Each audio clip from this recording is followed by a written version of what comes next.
welcome to our Transfer Pricing and Tax Reform webinar. Today's speaker will be our principal, Alex Martin. We like to start out all of our webinars with a little bit about our company. KBKG was established in 1999. We have offices across the US, including Illinois, Pennsylvania, Arizona, Ohio, Georgia, New York, Texas, and Pasadena, California, where we are headquartered. We provide turnkey tax solutions to CPAs and businesses. Our engineers and tax experts have performed thousands of tax projects, resulting in hundreds of millions of dollars in benefits for our clients. Our team is a diverse mix of tax professionals, attorneys, engineers, and economists from various disciplines. This combination of talent allows us to be the best at what we do and maximize results for our clients. KBKG is a preferred provider for thousands of CPAs across the country. Now I'm going to introduce our presenter, Alex Martin. Alex is a principal and transfer pricing practice leader at KBKG. He has 23 years of full-time experience in transfer pricing, working in Washington, D.C., Melbourne, Australia, and Detroit, Michigan over the course of his career. Alex has assisted companies in many industries addressing transfer pricing issues on a US and global basis. In addition to working with many top US and global multinational companies, Alex has extensive experience complementing the services provided by leading accounting firms.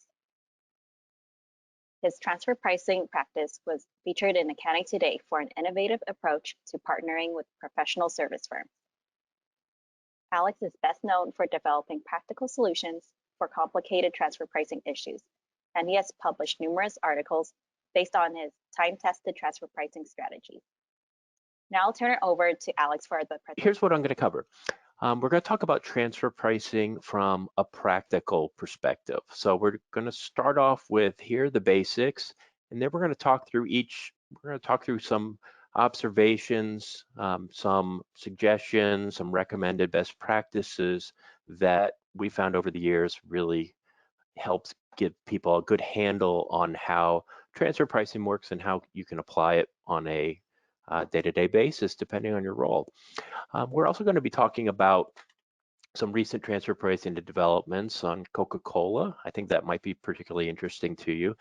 And finally, we're also going to be talking about cash or tax savings opportunities through transfer pricing. And that may be, I think, a particularly interesting area to cover, just given how everybody's struggling with the pandemic. So and of course, we'll be doing our questions during the webinar just to make sure you get your CPE. So let's jump right in and let's just talk about why transfer pricing is important. Let's just take an example of a German manufacturing plant that's selling auto parts to a US distribution subsidiary. Now, if the German parent company charges too high a price on the auto parts, the IRS is unhappy because they're not getting their fair share of tax. Conversely, if the German manufacturing company is selling the auto parts at too low a price, well, the German tax authority is unhappy.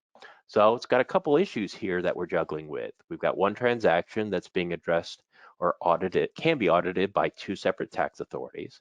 It affects where you're paying tax by country, and it also obviously will affect your cash flow as well. So, and while we're talking about goods or auto parts here, it really doesn't matter if it's parts, goods, royalties, service charge, loans. If it's a transaction within the same company and it crosses borders, there's a transfer pricing issue in play.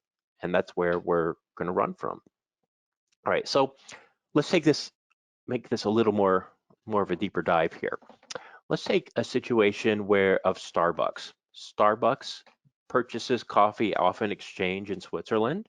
They sell the coffee beans to a roaster, Starbucks roaster in the Netherlands, which then on-sells roasted coffee beans to Starbucks outlets in the UK, which have just regular shops, just like you hear, like they do all over the world.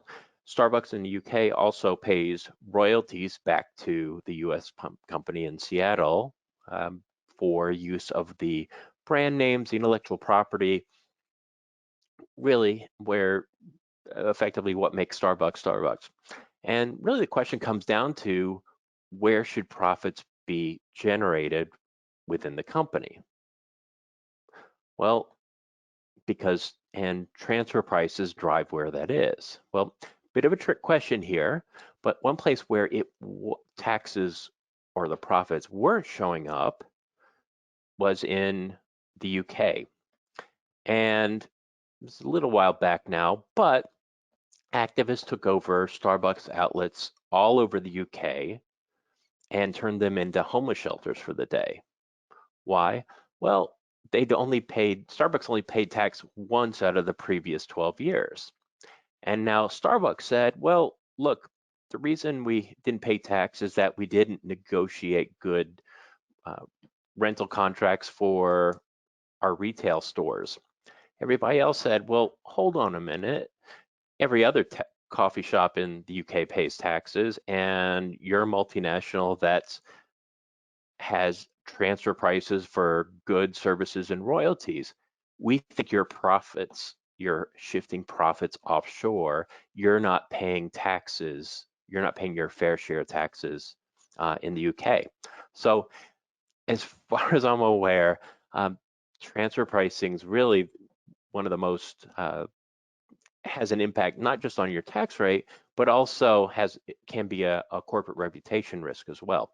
So the question comes down to, well, how do you make sure you're paying the right amount of tax in each country when you're operating? All right. Well, let's take another example, and this is going to be the opposite.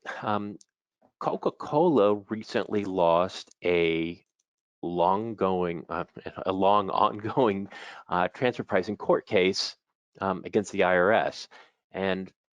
But effectively what it came down to was that Coca-Cola, which effectively sells about 80% of their products overseas, licenses its trademarks, product names, formulas, manufacturing processes, what have you. They license that to their subsidiaries across the world. And the IRS came in and said, well, we're going to audit specific transactions that you have. And in this case, it's Brazil, Costa Rica, Egypt, Ireland, Mexico, and Swaziland. Well, the US tax court released its decision in mid-November, but effectively they said, Coca-Cola, you are shifting way too much of your profits offshore, and therefore we're making an adjustment of, in this case, $9 billion. So Coca-Cola owes $3.2 billion. And there's not a typo there. This is $3.2 billion in tax over 2007 to 2009. So these can be highly contentious issues, and they can take a very long time to resolve. Now, so while before we were talking about Starbucks not paying its fair share of tax in a subsidiary, by contrast, the Coca-Cola side, the foreign subsidiaries are earning too much profit. So that's where I'm going to go for a good portion of this webinar, figuring out when a company is paying too much tax by country or not enough is really going to, I've found, to be a great way to get a handle on whether there's a transfer pricing issue or not. All right, where are we coming from here? Well, what companies have transfer pricing issues? Well, effectively every US company with international operations, as long as they're related, has a transfer pricing issue. Same thing, every international company with a US operation. Goods, services, royalties, doesn't matter. And actually some companies have US state tax issues. Well, it really begs the question, what price should you be charging on a cross-border basis? Well, the price you should charge is what's called the arm's length price, or the prices you charge should be the same as if you were unrelated companies. Sounds great in theory, but can be a little more difficult to prove in practice. Now, one nice thing about transfer pricing is that the principles are broadly similar worldwide. So everything we talk about here from a US transfer pricing perspective, most everything that applies on a global basis as well. So what are companies trying to do? Well, they're trying to prove that the transfer prices are correct or arm's length, not just to one tax authority, but both sides of the border. So what happens when an IRS tax auditor or any foreign tax auditor disagrees? Well, we'll talk about that in just a moment and what you can do about it. Let's talk about what happens. Why do companies get in this situation? How do they handle it? Well, one thing that we do when we're talking with multinational clients of all sizes is that one of the first questions we ask is, well, how do you set transfer pricing in the first place? And you'll get a wide range of answers. Let's just take an example of a US pharmaceutical company that's come up, for example, with the cure for the common cold, and they have a subsidiary in France that manufactures products for the European market. Well, what's the transfer pricing issue here? Well, let's just say the ingredients, what price do they charge for the ingredients? And they also, what is the royalty rate? Is it too high, too low, or just right? Quite often what we'll see is we have a cost plus 10 policy. Okay, quite often that may work very well. Other times the cost plus 10 policy ends up with one company earning a lot of profit and the other just earning a minimal profit. So, and that's particularly relevant now with COVID. Sometimes a cost plus 10 policy that's, let's say, for example, worked for 10 years may not necessarily work anymore. You may ask a question, who came up with it? Well, quite often it's going to be, well, the two managing directors came up with it 10, 15 years ago. It sounded like the right number. All right. Second, a lot of companies, and this is certainly a best practice from a operational point of view, is that they manage their company as a borderless business. So in other words, they're trying to minimize the cost of manufacturing these products and trying to sell them for as high a price as possible. And from their perspective, they don't really care what the transfer prices are. They're just trying to maximize the overall profit. Well, take that perspective from a US or a French tax auditor's perspective. They do care what profits end up on which side of the border. And the thought process that quite often goes into it is that if I'm a French tax auditor, I might not know much about your company, but I do know how much tax you've paid. And since I know you're part of a multinational group, I know that transfer prices might be the cause of that. And third, and this may actually be the most surprising, but it's actually a reason why transfer pricing can be a diplomatic issue as well, is that sometimes you'll find people, I don't say bad behavior, I want to say counterproductive behavior, where if they figure out that, well, if I increase the transfer price, I've got more profit within, let's say if I'm the plant manager, I've got more profit for my plant, and therefore I get a bigger bonus. Well, that's great from the US perspective, and the IRS is certainly going to be happy with that, but they may be causing a tax issue on the French side. So that's one of the other questions we ask is, hey, does transfer pricing affect somebody's bonus? Might be surprised with the answer. And sometimes that's an issue in and of itself beyond just the tax side of things. All right, let's keep moving forward. So just to clarify, it's not necessarily companies trying to be very aggressive with their tax structure. Sometimes there's a couple other things that could be in play here. And you want to dig below the surface a little bit just to see what the issue is, if there's an issue. All right. Well, Let's take a situation where, let's say the US company uses a cost plus 10% policy and says, and most of the profits end up on the French side. All right. Well, let's say the IRS comes in and says, we think you've underpaid tax.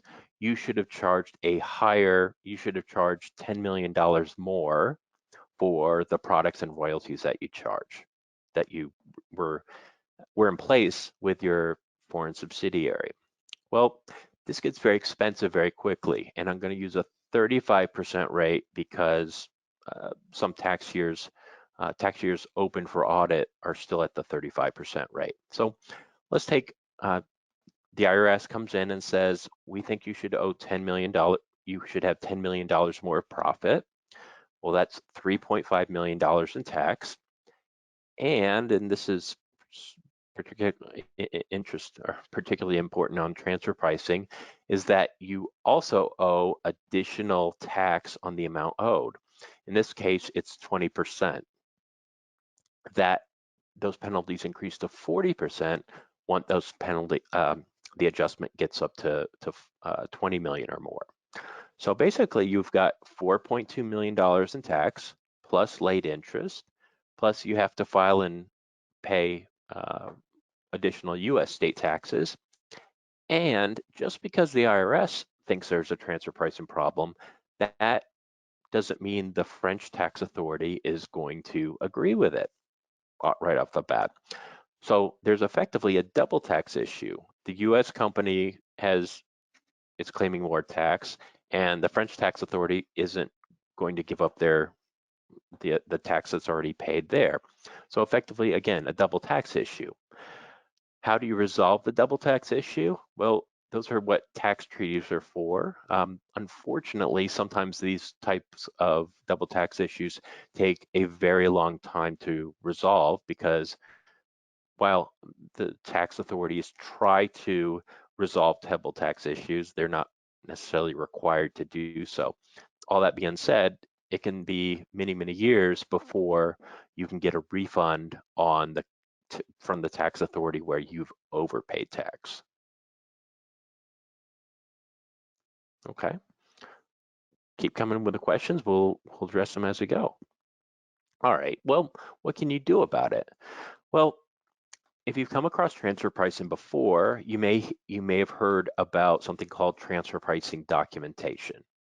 And effectively, it's a report to justify to tax authorities how the business works and why the transfer pricing is correct.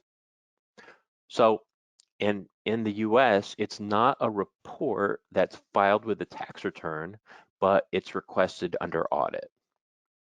But effectively, a transfer pricing documentation report is the 30,000-foot view of how the business works in the US and the overseas part of the business, and analysis of how the industry works and how the company fits within it. Is it a General Motors or is it a small company that's a small IT startup, for example? Third, you have a financial analysis of how the company works. What profits do they earn? What are the intercompany transactions?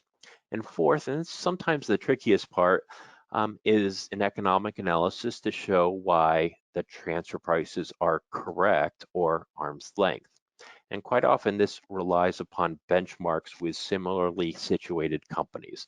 We'll talk about how that works in practice though, because there are some real good rules of thumb that you can run with. All right, so what kind of analysis of how the business operates? Well, in my experience, you want to prepare narrations based on interviews with people who run the business on a day-to-day basis. So for example, if we're talking about R&D and product development, which country developed the product and how? What kind of R&D assistance is provided on both sides of the border?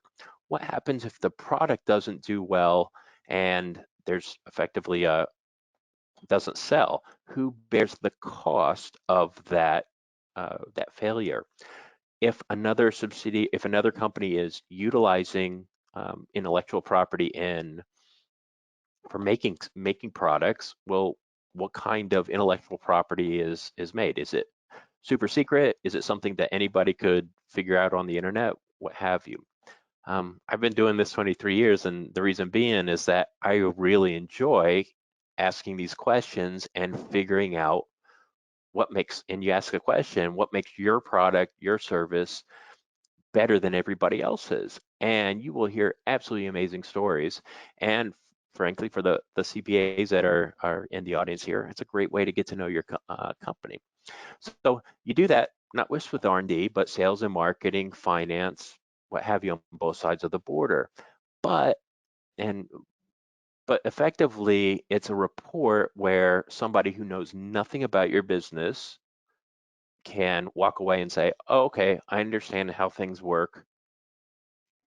I understand the industry or how the company fits into it, and the transfer pricings look reasonable. Move on to the next company to audit. So effectively, it's your first and best opportunity not to get an audit in the first place. And that's what it's developed for. One thing that I've got to highlight, and I think is particularly important now, is which company bears the risk of a COVID business downturn. We're going to be fighting about this for several years, just because tax authorities don't like to lose money, and they may argue that some other entity within the group should be bearing that risk. All right, so what happens if the IRS says, great, you have transfer pricing documentation, but I don't agree with it?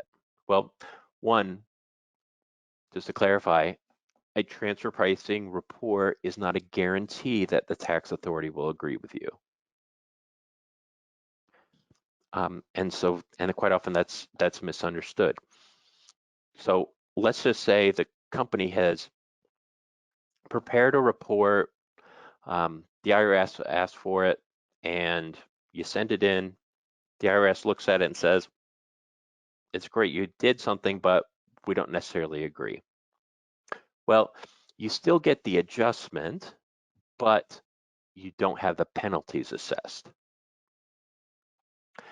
And you may ask the question, well, what's contemporaneous documentation? Well, effectively, the report needs to be prepared by the tax return filing date.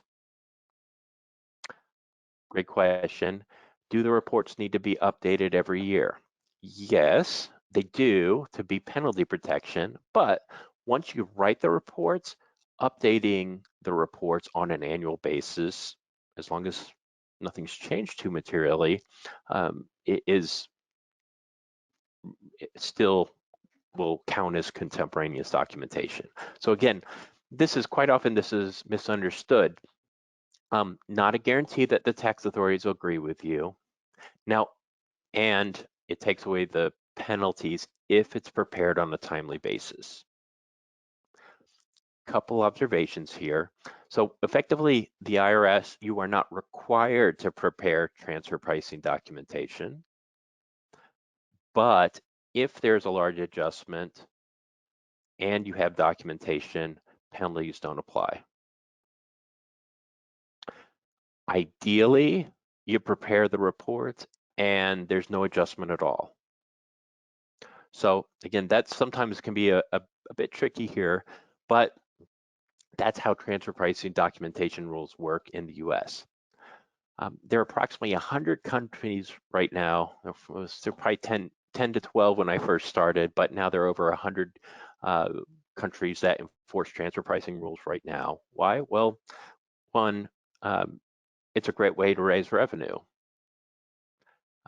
Yes, there's maybe some real fact issues that need to be fleshed out here to assess where there's a risk. But as we saw in COCA-COLA and in this example here too, it's a great way to raise revenue, and it's a great way to raise revenue from multinational companies. So these are why, this is the reason why transfer pricing rules, transfer pricing is quite a popular approach for raising revenue, and that's certainly going to be the case with COVID going forward.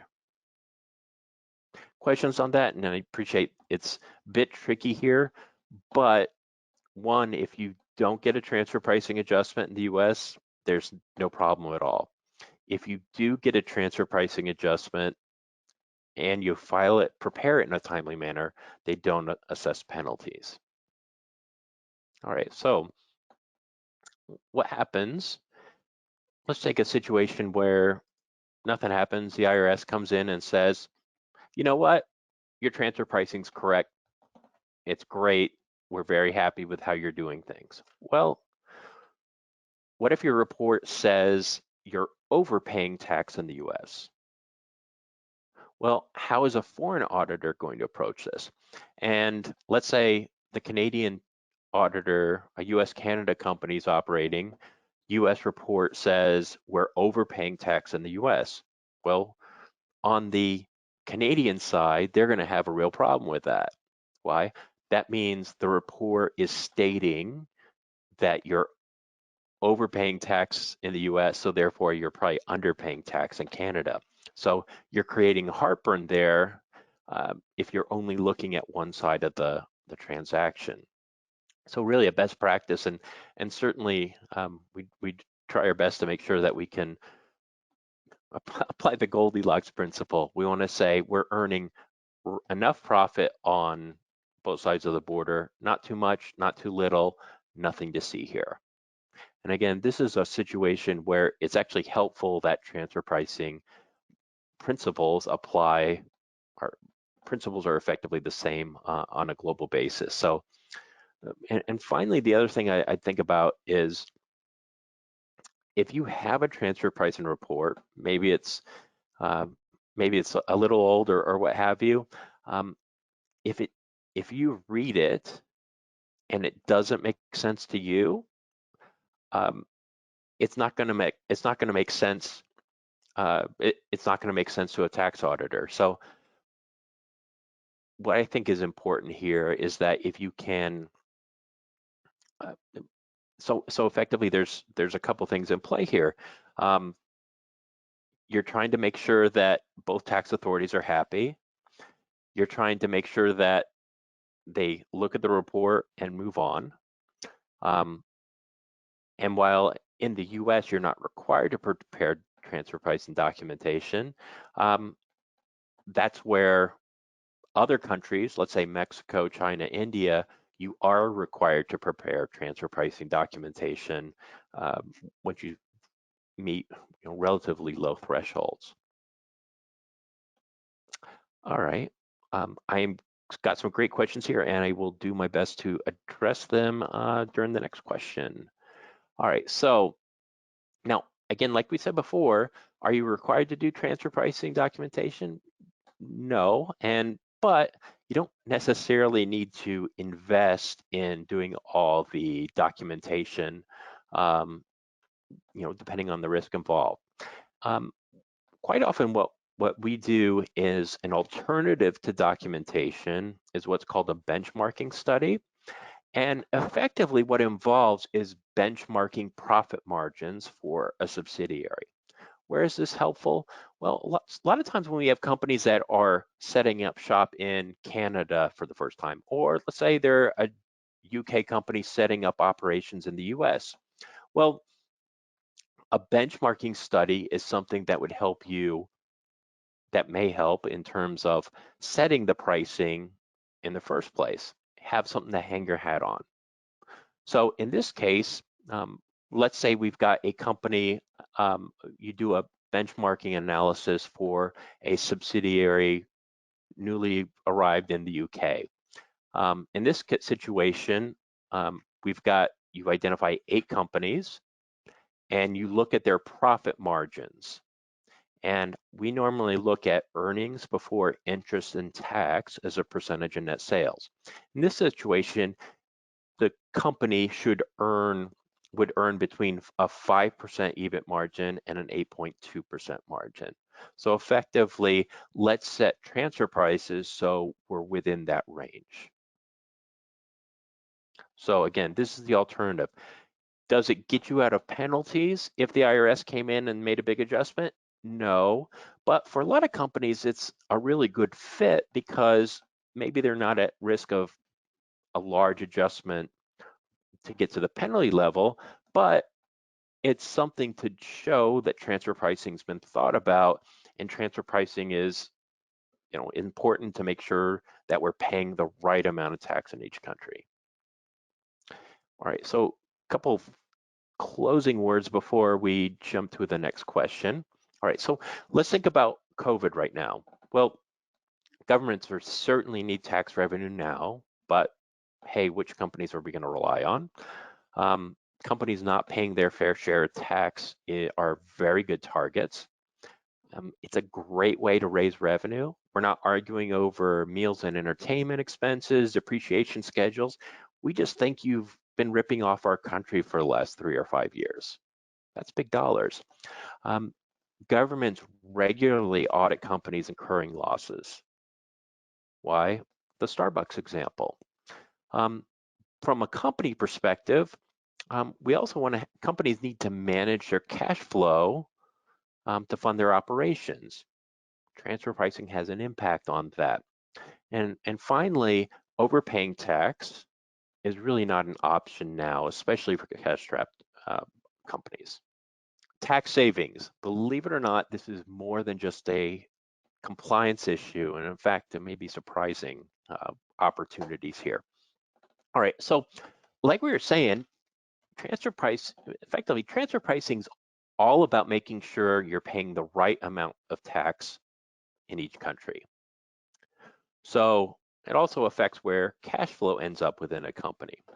And actually, there's some real tax savings by utilizing tax net operating losses. We'll show some tangible examples in a moment. There are also some opportunities, and given with the CARES Act, about carrying back NOLs, but that also might be another option for getting cash. But long story short, it's transfer pricing is an overlooked opportunity, and could be an impediment depending on how you manage companies that are struggling with COVID-19. All right, well, what should you review? Well, I strongly suggest in every situation to use off-the-shelf company information, and that's for assessing transfer pricing and also supporting your transfer pricing documentation. In other words, ideally, you're going to be using off-the-shelf materials to do your transfer pricing analysis rather than creating something new. My experience, looking at things from a country by country income statement, and for the past 3 years, most for open tax years, so effectively US, UK, China, what have you, so you can get a handle on where are profits ending up within the organization. And we're going to look at that for book purposes, because that's where transfer prices are mostly focused. The US tax return, most recent US tax return is helpful too. Why? Well, it explains or discloses how big or what are the transactions of volumes in play. And third, I'd also request or review US or international transfer pricing documentation. Again, if it doesn't make sense to you, it's not going to make sense to a tax auditor. And for the CPAs, a client's got a transfer pricing issue if they're filing the 5471s, 5472s. So again, if they're filing that, there's a transfer pricing issue at play. So again, where profits accruing within the organization and what we'll talk about is, can changes to transfer pricing be justified to save taxes? All right, well, let's take another typical example, and I'll go back to the first item we had, or first example we had. Let's say we've got a German parent company with a US company subsidiary reseller. They've got $70 million in US revenue, and they buy in euros, and they're facing a market downturn. And for this situation, let's just say the parent company has $6 million worth of in taxable income at a 30% rate. But as you can see from 2018, 2019, 2020, they go from a relatively small profit down to 2020 where they're incurring a loss. And obviously it's hard to make money if you're not selling as much. But how does a tax auditor look at this? Well, from an audit risk perspective, they're going to ask the question, hey, does it really make sense that would an independent distributor continue to purchase products and incur losses? And that's what they're trying to figure out in terms of what an arm's length party would do. Realistically, this is the most straightforward audit approach because, again, I may not know much about your business, but I do know how much tax you paid. So what would happen if the parent company had actually lowered the transfer price, moving from a net loss position in the US to, let's just say, break even? Well, in this situation, the German parent company income goes from $6 million to $3.5 million. Well, that's big savings, right? Because we've got $2.5 million of taxable income at a 30% German rate. Well, hey, look, what do you know? We've got $750,000 in cash savings. How else does this benefit things? Well, the IRS is going to be a little happier that you're not in a loss position. Ideally, there would be some profit. And the company is paying less tax on an overall basis. So just by taking a high-level, fresh look at things, you might be able to identify real cash savings by correcting transfer prices. Great question here. Well, what would the German tax auditor do? Aren't they going to be unhappy? Well, certainly that's the case, but if I'm arguing this in front of a German tax auditor, I'm saying it doesn't make sense for a US distributor that's effectively can't really take on the risk to incur losses. Therefore, a change in transfer pricing is correct. So again, that's the tax savings. Oh, and by the way, you're also reducing the risk of an IRS audit too. All right. Now, we're talking about COVID. Let's take, we were talking about before, let's just have a cost plus 10% policy.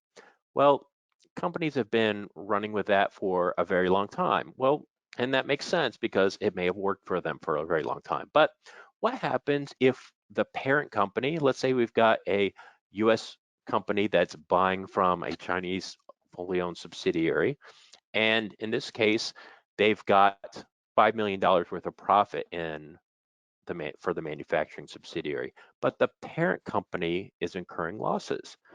Well, in this case, what if we lowered the transfer price from $10 million to $8 million? Well, you're paying less tax in China or country B, for example, and you're moving to a break-even position in the US. Well, that's $600,000 in tax savings. Why? We're correcting the transfer price to utilize tax NOLs. Again, another opportunity to improve cash flow, reduce the global amount of tax paid. And granted, there may be some risk here from lowering the transfer price, but there's also risk on the other side in country A from overpaying their manufacturing subsidiary. These are the kind of things we're going to be juggling with COVID. All right, so let's go back to Coca-Cola. Well, this is a very important case. The reason being is the IRS had been on quite a losing streak on issues, but effectively it's a straightforward argument they made in Coca-Cola. Guess what? 74% of your revenues are earned outside the US, and you're leaving a lot of profit outside the US. Well, what it's a very straightforward strategy to use for profitable US-owned, US parent companies that are leaving too much profit offshore. And just looking at it from a sanity check point of view, the average food company earns about a 10% margin. Coca-Cola as a whole earns about a 53% margin. But Mexico, Swaziland, Costa Rica, all the way up to Coke Ireland, where you've got a 214% return on assets. Does that pass the smell test? If you were running a US company and you hired somebody to do this work, would you give them a 200% plus return? And the tax court agreed with the IRS. No, you wouldn't. Therefore, we're going to make an adjustment to your tax return. But ideally, you're using off-the-shelf material to figure these things out. If you're looking at them from a 30,000 foot level, you're going to be able to identify these types of problems before the audit comes into play. All right, so what's the best practice here? Well, I strongly suggest looking at the annual profit margins for each subsidiary. If there's subsidiary losses or tax NOLs, there's more of a subsidiary tax risk. Alternatively, if there's large profits in the subsidiaries, the Coca-Cola example, there's a parent company tax risk. And you want to look at this all tax years. Now, again, this is not the final answer, but if you can anticipate where a tax auditor is going to have a problem, you're going to be ahead of most other companies. Again, not the final answer, but a great starting point for assessing whether there's an issue or not. And again, the decision just came out in November. I expect this to be applied to many more US companies that are struggling, that have been profitable over the last 10 years, even if they are starting to struggle now. I'm going to talk briefly about tax reform strategies. We talked about the NOLs. That is probably your best bet at this point. And I think going forward, this is going to be a little more difficult. But as many of you know, the US tax rate was 35% plus for a very long time. And so most companies that were doing tax planning were primarily focusing on minimizing their tax footprint in the US. So effectively, with a lower tax rate going down to 21%, we do expect that to go back up to 28% at some point. Their incentives were changed. The incentives were changed to hold more profit offshore in the US. And I'm going to show you an example of a situation where making changes to reduce your overall global effective tax rate may be an option here too for profitable companies. All right, so let's take an example where we've got a software company, US company parent is charging for software to a foreign subsidiary. The US company pays at a 21% rate, foreign company pays tax at a 30% rate. And as you may know, tax reform was developed or implemented to encourage companies to invest more in the US. Well, what happens if there's a lot of development, new product lines, better products? What would happen if we increase the royalty by 1 million because the software's more important or working better? All right. Alternatively, goods prices, service charges, exact same impact. Appreciate this slide's a little busy, but on the left side, we're talking about the current state where the US company is charging $2 million to the foreign subsidiary. And in this case, they're paying tax at 3.6 million, $10 million of profit in the US, 5 million in the foreign subsidiary. If you increase that from 2 million to 3 million, well, you're paying more tax in the US, less with the foreign subsidiary. So in this case, the savings is the rate of arbitrage, effectively $90,000. We're going from 3.6 million in overall tax to 3.51 million. Now, perhaps what's an overlooked opportunity in tax planning, I think right now, everybody focuses on GILTI. Actually, I think there's some great opportunities on the foreign derived intangible income, or FDII. Many of the regulations weren't published all that long ago, but effectively what it comes down to is that companies that are charging royalties, for example, or generated in quote unquote intangible income, can have some of that income taxed at 13% rather than 21. So there's a transfer pricing opportunity in play here, because if you increase transfer prices, you can increase the foreign derived intangible income. Let's put some numbers behind that. All right, so this is I know it's busier. This is the exact same example, except that the royalty income here is considered foreign derived intangible income, or FDII income. That income, because it's for intellectual property that's used to service foreign markets, that's taxed at 13% rather than 21. So if you increase your royalty and increase your FDII or FDII, you're paying more tax at a 13% rate and less tax at a 30% rate. So imagine you're a company you're profitable, you increase royalties to your foreign subsidiary, and the tax differential is $168,000 for every $1 million increase in taxable income. Well, that's some big savings right there. Now,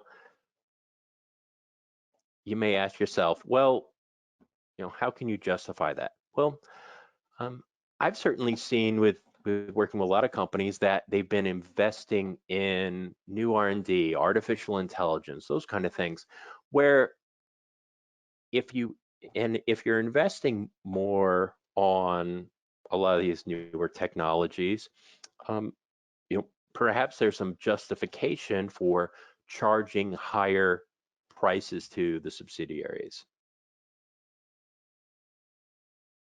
And so don't get me wrong, making changes to transfer pricing, yes, there absolutely has to be substance here. But realistically, most companies before tax return reform were trying to minimize their tax footprint. So there's probably a little more room to move on increasing transfer pricing or goods prices or service charges, because, well, frankly, they're probably undercharging their subsidiaries over time. So what's the takeaway? Well, you pay additional US tax at a lower rate and lower foreign tax. This is where transfer pricing documentation can be very helpful, because you've got an opportunity to explain what the business does and what kind of R&D goes into making your product lines or making new solutions. All of those things can be explained in transfer pricing, so a tax auditor isn't just walking in the door and seeing, oh, I've got higher royalty rates from the US parent, there's a transfer pricing problem here. Okay. On the inbound side, you kind of have the same thing. For some countries, you may have a higher rate overseas and you're paying tax at a 21% rate. There may be some customs duty savings here too, especially for those products that have the 25% tariffs.